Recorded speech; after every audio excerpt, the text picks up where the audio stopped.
বানাবো আলু দিয়ে পটা ভাজা। আগে আমরা কড়াই তেল দিয়ে দেবো একটু। পটাটাকে আগে ভেজে নেব ভালো করে।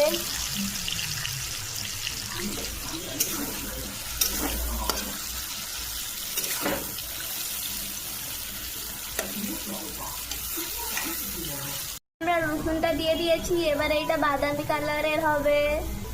এবারে পেঁয়াজটা দিয়ে দেব, এটাকে আমরা একটু নেড়ে নেব ভালো করে। আমার ভাজা হয়ে গেছে, এবারে আমি আলুগুলো তুলে দেব। পরিমাণ মতো নুন, একটু হলুদ গুঁড়ো। এবারে এটাকে আমরা নেড়ে দেব ভালো করে। এবারে দুটো কাঁচা লঙ্কা দিয়ে দেব।